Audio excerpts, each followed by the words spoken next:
Okay, so question number 13. What made you decide to do Vagina Tip / Taste Me Tuesday? So Vagina Tips and Taste Me Tuesday, even though I infuse a little bit of sexual related knowledge and humor into that for women that they can use in their sexual relationships, the real purpose behind the Vagina Tips and the Taste Me Tuesday is to educate women about their vaginas on a larger scale. I think, unfortunately, a lot of women have grown a certain comfort level with getting their information either from friends or from TV commercials. You know, things like, what is that? The not so fresh filling and dishing? Yeah, dishing's not a good idea. Usually makes the not so fresh filling that so much worse. But as a black woman, I find that African American women are often, even though they're the subject of the majority of gynecological knowledge that there is available, because they were dissected as slaves, tortured essentially, no anesthesia, anything of that nature, cut up and studied.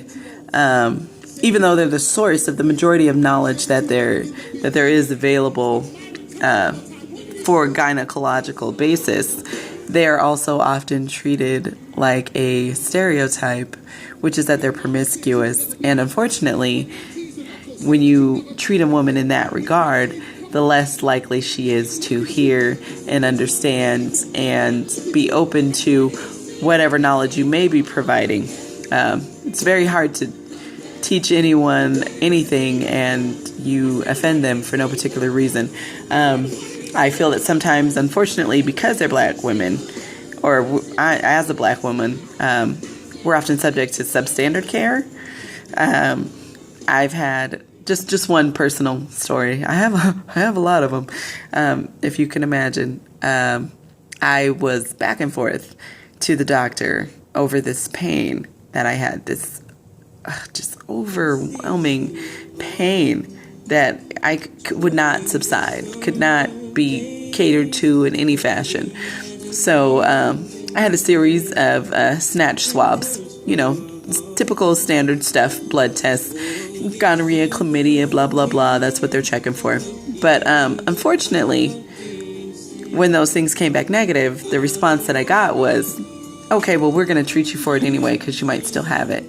Because, I'm a black chick, so odds are I was probably rubbing my vagina through everything on the block before I came in and said, hey, I've been having this problem, even though it's been going on for a while. Secondary set of things with that was, okay, well, the tests are still negative, so you're still having this pain. We're going to treat you with PID.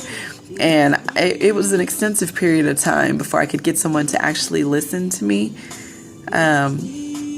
And that resulted in ultrasound, which resulted in the knowledge that I didn't have any of those problems. I had an ovarian cyst, which ultimately ended in a torsion, which is a twisting of the ovary because of that cyst, which it was, I can't describe that pain to you. But even that in itself, the ovarian torsion, almost caused me to lose my second child because the provider at the emergency room insisted that I had an ectopic pregnancy and they wanted to do emergency surgery and remove that.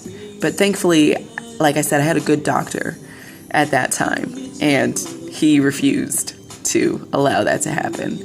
And lo and behold, it was just, the ovary was spinning.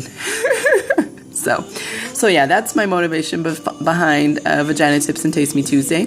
And I don't think that that's an issue that's necessarily just exclusive to black women as far as having a doctor that does not listen to you or makes assumptions about you. I think it is more common when you're a black woman, but I do believe that women should know more about their bodies and different ways to take care of it and what that means as far as taking care of your vagina and, enjoying your vagina for what it's there for. Like, I don't know what I would do if I didn't know what to do with my vagina, but that's my motivation.